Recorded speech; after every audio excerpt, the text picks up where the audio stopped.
Хеликоптерот Black Hawk демонстрира медицинска евакуација како дел од вежбата Северна шума 24.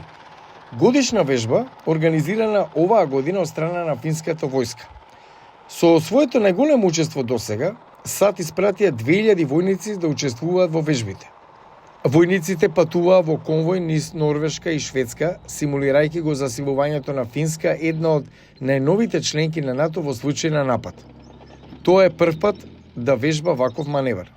Запрашан со какви предизвици се соочиле некои од американските војници кои прв пат оперираат северно од Арктичкиот круг, еден американски војник рече: Се мора мошне брзо да се изнесе од бродот.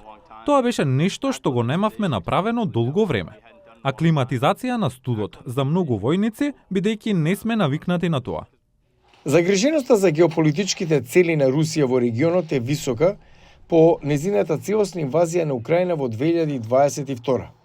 И Норвешка и Финска, која ја делат границата со Русија, во последниве месеци подпиша одбранбени пактови со САД, давајќи им на американските сили пристап до базите и областите за обука на крајниот север на двете земји, како овој во Ровајарви. Норвешка е членка на НАТО од 1949, но Финска се приклучи дури минатата година. Американските трупи се тука деломно за да осигураат дека армиите може да соработуваат заедно. Според правилата на НАТО, доколку една членка биде нападната, се очекува сите членки да помогнат во незината одбрана.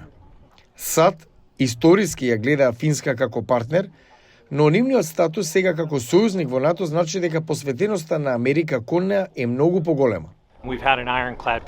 Имавме цврсто партнерство со Финска и пред да бидеме во НАТО. И затоа ова го проширува тоа партнерство и се вкупните способности. Ги поддржуваме идните партнерства. Финскиот министер за одбрана Анти Каканен вели дека Русија не треба да ги гледа вежбите како провокација. Ова е само за поддршка на нашата одбрана. Секоја нација има право да вежба и тренира сопствена одбрана со нашите сојузници во НАТО. Тоа е нашата порака. До 2022 Финска одржуваше добри односи со Русија, пред да донесе одлука да се приклучи на НАТО по целосната инвазија на Русија на Украина. Москва го нарече членството на Финска опасна историска грешка, што ќе ослаби безбедноста во поширокиот регион и ќе го зголеми ризикот од конфликт.